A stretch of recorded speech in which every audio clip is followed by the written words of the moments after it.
Welcome to the Postpartum Coach podcast, where we embrace our needs as moms, we learn to lead ourselves first, then our families, and where we create our own healing from the inside out to find our way to the work we were meant to do in this world.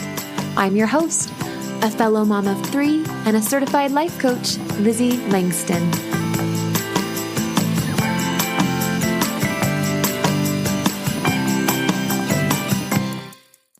Hey everybody, how was your Mother's Day? This is actually just a short little bonus episode, kind of inspired by some work that I've been doing in my personal life as well as clients. I wanted to make an episode for those of us who maybe regularly sort of feel anxious when Mother's Day is approaching or they dread it.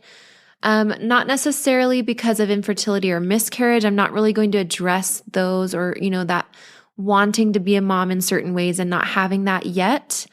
But this episode is more for those of us who tend to be disappointed with the way that our husband celebrates or the lack of him celebrating on Mother's Day. And I want you to know you can extend this to birthdays and anniversaries.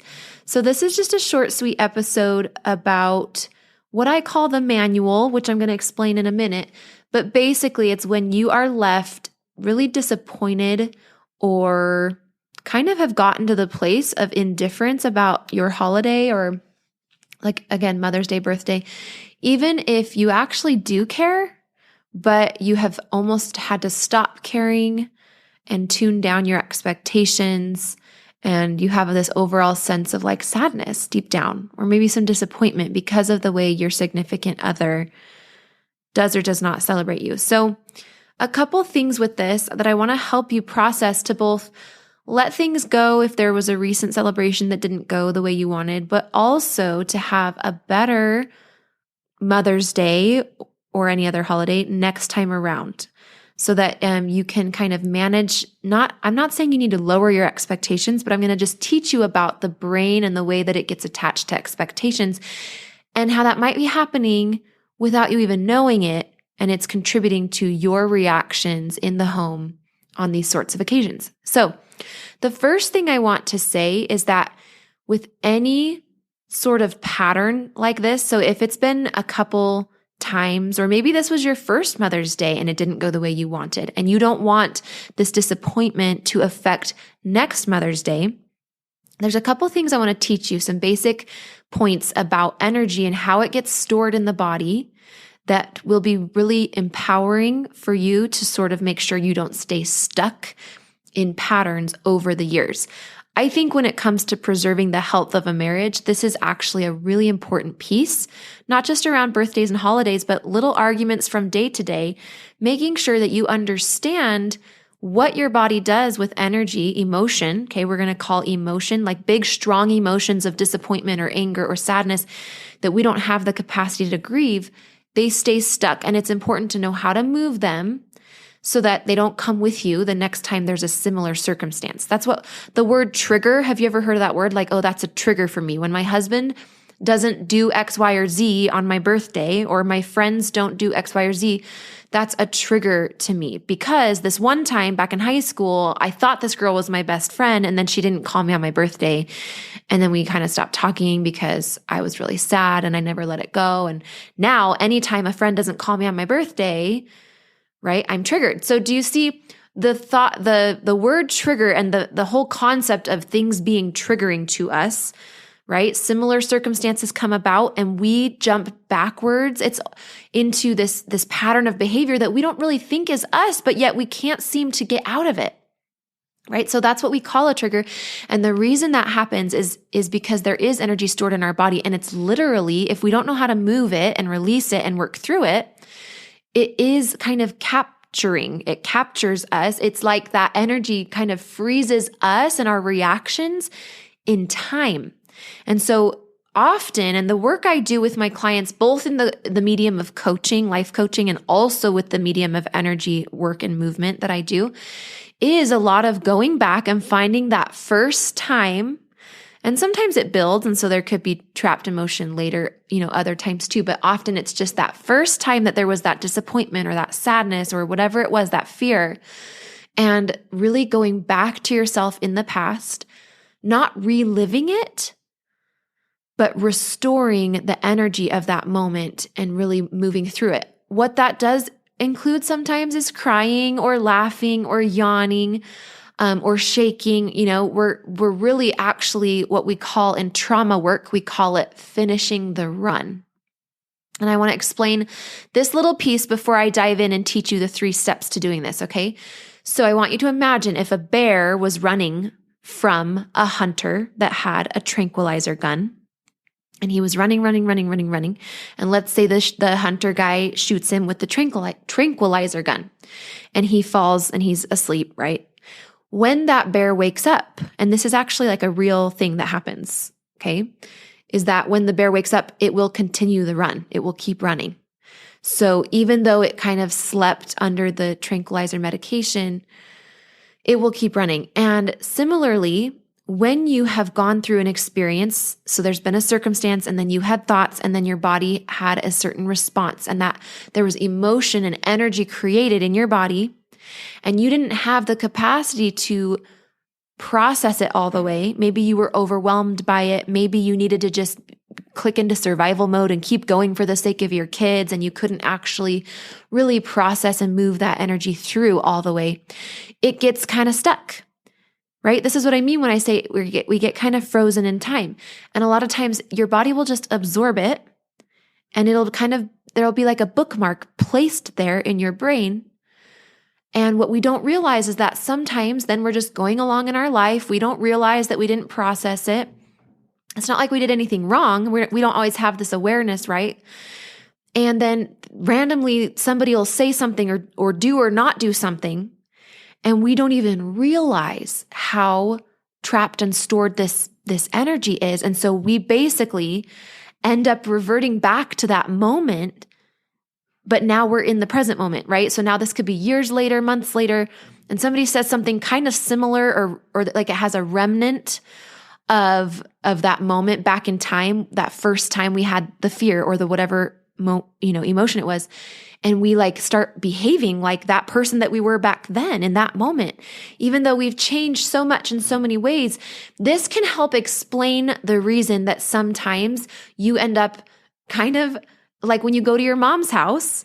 It's the reason sometimes people start acting like their teenage self when they get to their mom's house. Now, that doesn't always have to happen, right? Because you can go back and you can identify the things in your body that are stored, and you can release them. Again, right before I go into these steps and teach you how to do it with yourself, I want to tell you the difference between how we approach this in energy work and how we approach it in coaching, because I can do both. I do both with clients, and some of my coaching clients are now starting to add energy sessions into their coaching packages. And in the future, as I kind of move to more of a membership and do more group coaching work, there'll be the option to work with me with energy as well. And so but I want to teach it to you guys. So real quick, coaching versus energy work, just so you can understand. So in coaching, we basically do the same thing we're doing in energy work, but the way that it's brought up is more organic. And it's from the conscious mind. It's just through conscious chit chat. It's through lived experience. So let's say you had a Mother's Day, for example, and you reacted a very certain way when your husband didn't make you breakfast. I don't know. I'm just trying to think of something that's really common for a lot of us to think about or want from our husbands on Mother's Day. It's like breakfast in bed, or hey, why don't you make breakfast so I can sleep in, or something like that. So let's say that's what you wanted and he didn't do it, and you ended up getting so upset, and you even were thinking as you were upset, like, this isn't normal. Why am I so upset? I don't know. Come to find out in a coaching session, as you're telling me about this, right? That's how we would locate and move this energy in a coaching session. Is you lived it, you're confused about your reaction, and then we talk through it and we find out, oh yeah, it's because you watched your dad not really do anything for your mom's Mother's Days all growing up. And when your husband didn't do X, Y, or Z thing, you made it mean that you were going to be trapped in a marriage like that one, like those negative aspects that you kind of perceived growing up in your parents' marriage. And so all of a sudden, right now we know the source of this huge reaction and all the fear that came with it and why it was blown way out of proportion in your perception of your own reaction, right? And so we're able to address that We're able to take that energy that you felt, that emotion that you felt as a little girl, bring it up to the surface and let it go.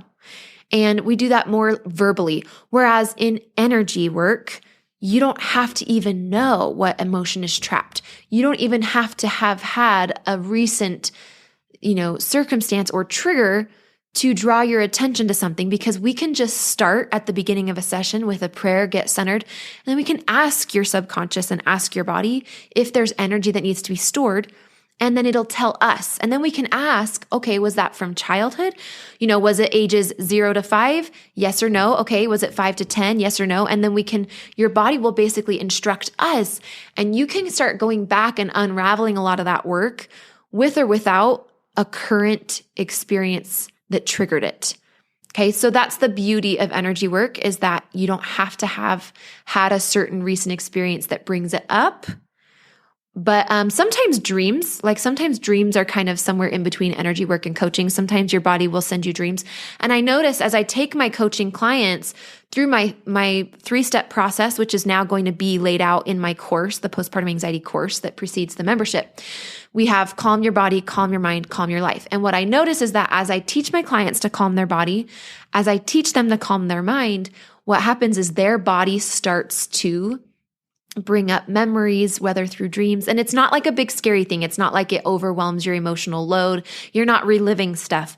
It's just that the subconscious, just like in energy work, it happens in coaching too. The subconscious is always working for your healing. And it's always ready to bring you the next healing priority as you have the space consciously to manage it and to facilitate the movement and releasing of all that past stuff.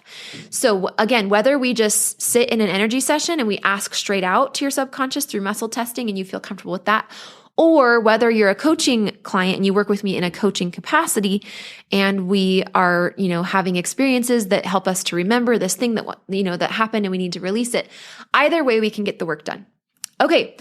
So without further ado, you can do a healing session with yourself, for yourself. I just taught this to one of my clients who called me the other day, and she's made a ton of progress in this work. And I didn't have to do this for her because I was able to just tell her what to do.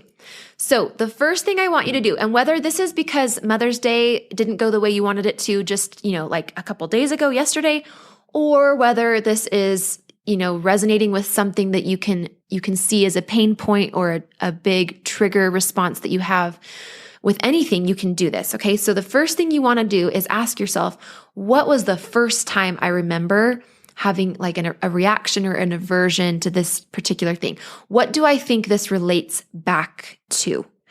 And by the way, when you're doing this with yourself, you want to set aside some time and space. So maybe get a babysitter for the kids, or do this when they're in bed and take a big sip of water, make sure you're hydrated, and really say a prayer and sit down and make a thing of it. Pretend as if you were meeting with somebody on the other side of the computer on Zoom. Really sit down with yourself and have like a session. And so you're going to ask, where do I think this began? What was the first time that I can remember having this kind of a reaction or feeling this way? And once you have something come to mind, trust it. Trust that that's the actual answer. If you want to, you can ask one more time, is there anything else I can think of? And maybe write down on a piece of paper a few different answers that come to mind. But whatever one feels the strongest, that's probably it. Okay. The next thing you want to do is you want to go to yourself in the past. Okay. So just remember the bear finishing the run. So when the bear wakes up and he's still running, he's going to want to go back to the very first time that he was feeling this way. So when he first set eyes on the hunter and realized that he had a tranquilizer gun, and he first started to feel the alarm bells go off in his adrenaline system and started running, you want to go to that moment when it first happened. And you want to ideally, so this is, okay, I have to pause here because if the bear were to wake up, right? So if you were to catch yourself doing this reaction, it's important that you first calm your body. So don't try to do this and heal yourself and calm yourself when you're all worked up. Okay, so you want to make sure you let enough time pass to where your emotions are settled. This is important to tell you before you do this, right? That's going to make it so that you're not reliving it and getting freaked out of your mind and having a panic attack. So I got to preface all of this by saying you want to be calm. You don't want it to be so fresh, right? If this just happened yesterday, maybe try this next week after things they don't feel so fresh and the wound doesn't feel so raw and open. So when some time has passed, then you can go to so you want to number one, when was the first time this happened? Like the first time, not just the most recent time, right? Then number two, you're going to take the calm that you have in this moment, and with your calm present self, you're going to go visit your past self, and specifically to that first time it ever happened. Or maybe it's one of the times, maybe it wasn't the first time, but it was a really vivid time that like you remember being very worked up, and you're going to go to yourself and you're not going to relive it with your past self. You're just going to stand next to her and you're going to be with her. So you're going to basically take the calm that you have in the present moment and you're going to go and sit with your past self and just be a calm presence for her in a way that nobody else could except for you. So your present self is going to go visit your past self that's broken and heartbroken and worked up or whatever the emotion is. And if you want to, you can just ask her some questions like, what do you need? How can I help you? And she'll tell you, right? As you connect with her, it's kind of in this meditative state. You're just going to close your eyes and go visit her. And she'll tell you, I just need to know what to do, or I need to know that it's all going to be okay. And you can, from your present self vantage point, you can actually supply her with some perspective and you can calm her. And as soon as she's calm, your job is done and you can float back up to the present moment and you can come out of that meditation and your work is done. And I want to guarantee, like I can't guarantee it with money because, I can't guarantee on the podcast that you're doing it right. So you got to do your best with the what I've given you. And if you want to have this be supervised and you want to ask me more questions, come work with me, right? Hop on a consult for now, or the membership is coming so soon. I can't even wait. But I have noticed that it is so much different from then on. So you might then, let's say your trigger was somebody not calling you on your birthday, and the next year on your birthday, there's this one person that doesn't call you and you'd hoped they would, but you have this new ability to have calmed yourself and have supplied yourself with whatever you needed. And all of a sudden you just have so much more capacity to forgive and to let things go and to provide what you thought you needed from somebody else. You can provide it for yourself. And that is the number one takeaway I want women in marriages to understand. Take everything that you want to make a list for your husband to do for you on that special day. You can totally still make a list for him and hope that he does it. But I find that can be a little bit risky because we're dealing with imperfect humans. Your husband's brain is programmed to put his priorities first. It takes a tsunami amount of effort, like a huge amount of effort for him to pivot and put something for you first. Not that he doesn't care or he doesn't love you, but our brains do put our stuff first. And I think they kind of should. We have to make sure we stay alive. Like that's important. And so it's not all bad that maybe he doesn't do the whole checklist through. But as you realize and come to understand that you can fulfill your own checklists better than your husband can, and that it actually feels really amazing to write yourself a note and celebrate yourself. And then just anything your husband has to give you is a plus. It's a bonus. But when you don't need him to give you stuff, when you're not depending on him, when you're not setting it up so that he's the only one that can make you feel warm and fuzzy on Mother's Day or on your birthday, it's so much less pressure for both of you. And then anything he does do, you just get to enjoy it. It's like this beautiful cherry on top and you end up feeling so grateful. Okay, so I hope that helps you both process any disappointments or sadnesses or big arguments or reaction this past Mother's Day or any other holidays. And hopefully you can come back to this episode if you need a brush up coming to future holidays. And I know that as you do what I've taught here, it will make a difference next time as well. I love you guys. I will talk to you soon. And as always, if you want more help, just reach out to me. For now, because I'm transitioning from one-on-one coaching to more of a membership, you can just go ahead and DM me and tell me what you're wanting help with, and we can just see where I'm at and what offering I can give you to get you help with that. I love you. I'm here to help you, and we'll talk soon. Bye-bye. Hey, Lizzie here. I've helped dozens of postpartum moms just like you to manage their postpartum anxiety and deconstruct their postpartum depression. It's really easy for me. So if you're ready to feel better, I know the way. Let's chat on the phone. Set up a time by going to LizzieLangston.com/consult. It's pretty simple, and I will be calling you soon.